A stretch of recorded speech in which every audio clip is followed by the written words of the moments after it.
आइए जानते हैं आज के प्रमुख अंतर्राष्ट्रीय खबरों को। पहले एक नजर हेडलाइंस पर। अरविंद केजरीवाल की घोषणा, 2 दिन बाद सीएम पद से देंगे इस्तीफा। क्या चंपई सोरेन आदिवासी नहीं है? जमशेदपुर में पीएम मोदी ने साधा जेएमएम पर निशाना। 3 दिन की सीबीआई हिरासत में भेजे गए संदीप घोष और एसएचओ अभिजीत मंडल। मुंबई से दोहा जाने वाली इंडिगो की फ्लाइट रद्द, 300 से अधिक यात्री फंसे। हूथियों ने इजराइल पर किया बैलिस्टिक मिसाइल से हमला, इजरायली एयर डिफेंस हुआ फेल। रूस ने ईरान को दिया परमाणु सीक्रेट, टेंशन में आए अमेरिका ब्रिटेन, न्यूक्लियर हथियार बनाने के करीब पहुंचा मुस्लिम देश। हैती में फ्यूल टैंकर में विस्फोट, 16 की मौत। शेयर मार्केट से ज्यादा गोल्ड ने दिया बम्पर रिटर्न, जानिए क्यों आसमान के भाव चढ़ रहा सोना। दिल्ली में दिलजीत के कॉन्सर्ट की टिकटें मिनटों में बिकी, कीमत जानकर रह जाएंगे दंग। और बांग्लादेश सीरीज से बाहर होंगे शुभमन गिल, ईशान किशन की ओर से हो सकती है वापसी। दिल्ली के मुख्यमंत्री अरविंद केजरीवाल ने ऐलान किया है कि वे 2 दिन बाद दिल्ली के मुख्यमंत्री पद से इस्तीफा दे देंगे। दिल्ली शराब नीति में हुए कथित घोटाले के आरोप में जेल से बाहर निकलने के 2 दिन बाद केजरीवाल ने रविवार को पार्टी कार्यालय में कार्यकर्ताओं को संबोधित करते हुए यह घोषणा की है। उन्होंने आम आदमी पार्टी के मुख्यालय में कहा, मैं सीएम की कुर्सी से इस्तीफा देने जा रहा हूं और मैं तब तक सीएम की कुर्सी पर नहीं बैठूंगा जब तक जनता अपना फैसला न सुना दे। अरविंद केजरीवाल 2 दिनों के बाद अपना इस्तीफा देंगे। उन्होंने कहा है कि जब तक जनता उनको इस पद पर बैठने के लिए नहीं कहेगी तब तक वो फिर से मुख्यमंत्री की कुर्सी पर नहीं बैठेंगे। प्रधानमंत्री नरेंद्र मोदी का रविवार को झारखंड में अलग अलग जगहों पर कार्यक्रम था। इस दौरान जमशेदपुर में रैली को संबोधित करते हुए झारखंड मुक्ति मोर्चा और सीएम हेमंत सोरेन पर जमकर निशाना साधा। उन्होंने कहा कि क्या चंपई सोरेन आदिवासी नहीं थे? जिस तरह से उन्हें अपमानित करके सीएम की कुर्सी छीनी गई वो सभी आदिवासियों का अपमान है। जमशेदपुर में अपनी सभा के दौरान प्रधानमंत्री मोदी ने पूछा कि क्या चंपई सोरेन आदिवासी नहीं है? क्या वो गरीब घर से नहीं आते हैं? ऐसे में जिस तरह से उन्हें अपमानित कर उनसे सीएम की कुर्सी छीनी गई, यह झारखंड के सभी आदिवासियों का अपमान है। जिस तरह से सीता सोरेन को उनके अपने घर से अपमानित कर निकाला गया, यह भी आदिवासियों का अपमान है। कोलकाता के आरजी मेडिकल कॉलेज और अस्पताल के पूर्व प्रिंसिपल संदीप घोष और तालाब पुलिस स्टेशन के प्रभारी अभिजीत मंडल को 3 दिन के लिए सीबीआई कस्टडी में भेज दिया गया है। इन दोनों को शनिवार को lady doctor rape murder case में गिरफ्तार किया गया था। आज सीबीआई की विशेष अदालत में पेश कर 3 की कस्टडी की मांग की गई, जिसे अदालत ने स्वीकार कर लिया। अब 17 सितंबर को दोनों आरोपियों को अदालत में पेश किया जाएगा। सीबीआई के एक अधिकारी ने कहा कि तालाब पुलिस स्टेशन के प्रभारी अभिजीत मंडल को सबूतों से छेड़छाड़ करके एफआईआर दर्ज करने में देरी करने और अन्य आरोपों के लिए गिरफ्तार किया गया है। शनिवार को सीबीआई अधिकारियों द्वारा पूछताछ के दौरान संतोषजनक जवाब नहीं देने के बाद पुलिस अधिकारी को हिरासत में लिया गया। केंद्रीय जांच एजेंसी ने अस्पताल में वित्तीय अनियमितताओं के एक मामले में संदीप घोष को 2 सितंबर को गिरफ्तार किया था। मुंबई से दोहा जाने वाली इंडिगो की फ्लाइट 6E1303 को तकनीकी समस्याओं के कारण रविवार को कई बार विलंब होने के बाद रद्द कर दिया गया। कई बार उड़ान भरने की कोशिशों के बावजूद लंबी देरी के चलते एयरलाइन को यह फ्लाइट रद्द करनी पड़ी।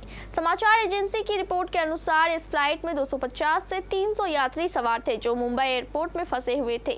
यह फ्लाइट सुबह 3:55 पर रवाना होनी थी। एयरलाइन की प्रवक्ता ने फ्लाइट रद्द होने के लिए माफी मांगी और कहा कि यात्रियों को होटल में ठहराने की व्यवस्था की जा रही है और उन्हें उनकी अंतिम मंजिल तक पहुंचाने के लिए अन्य फ्लाइट्स में बुक किया जा रहा है।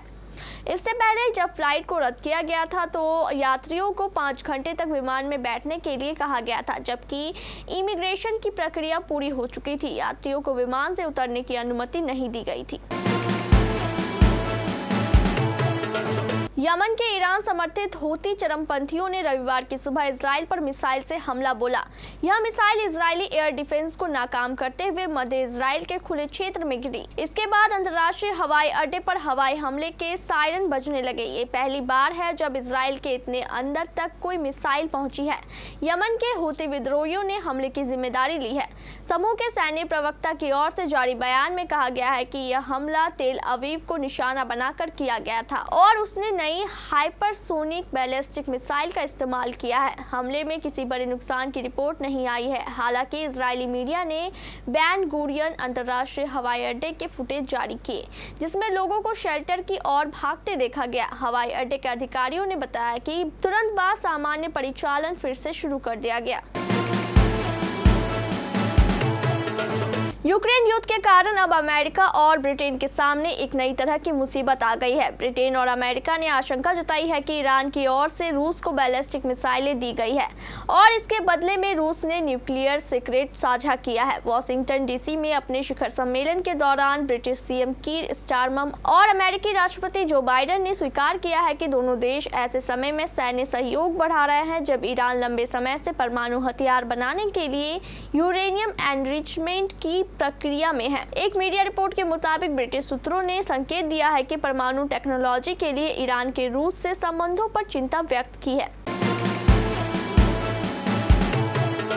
हैती के दक्षिणी प्रायद्वीप में एक फ्यूल ट्रक में विस्फोट हो गया। इस घटना में कम से कम 16 लोगों की मौत हो गई और 40 लोग गंभीर रूप से झुलस गए हैं। एक अधिकारी ने बताया कि शनिवार को हैती में एक ईंधन ट्रक में विस्फोट हो गया जिसमें कम से कम 16 लोगों की मौत हो गई और 40 लोग झुलस गए। मृतकों के शव पूरी तरह से जल चुके हैं जिसकी वजह से उनकी पहचान भी नहीं हो पा रही है। हैती के प्रधानमंत्री गैरी कॉनिल ने कहा है कि घटना के बाद आपातकालीन टीमें गंभीर रूप से घायलों की जान बचाने के लिए काम कर रही थी जो सुबह निपस विभाग के तटीय शहर मीरागोइन के पास हुई है। कॉनिल ने एक सोशल मीडिया पोस्ट में कहा कि सरकार सभी पीड़ितों और उनके परिवारों के साथ एकजुटता के साथ खड़ी है।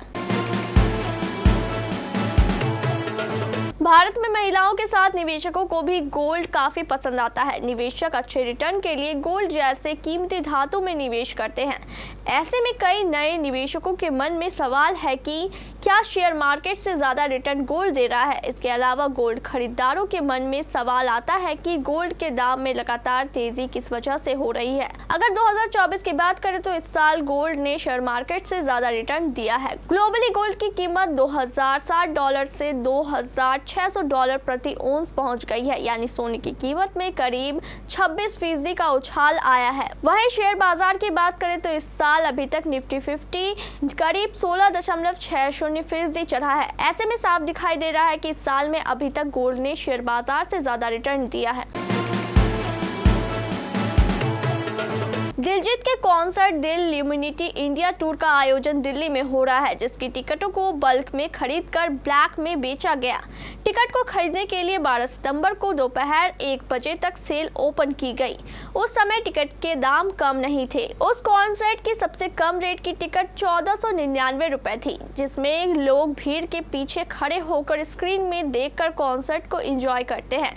वहीं सबसे महंगी टिकट 12,999 रुपए की थी। इतने महंगे टिकट होने के बावजूद भी कुछ ही मिनटों में सारे टिकट बिक गए।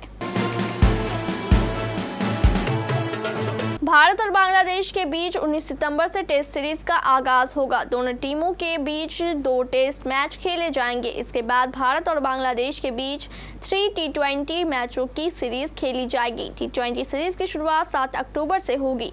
टीम इंडिया के उपकप्तान शुभमन गिल को बांग्लादेश के खिलाफ T20 सीरीज के लिए आराम दिया जा सकता है। वर्कलोड मैनेजमेंट को देखते हुए BCCI गिल को आराम दे सकती है।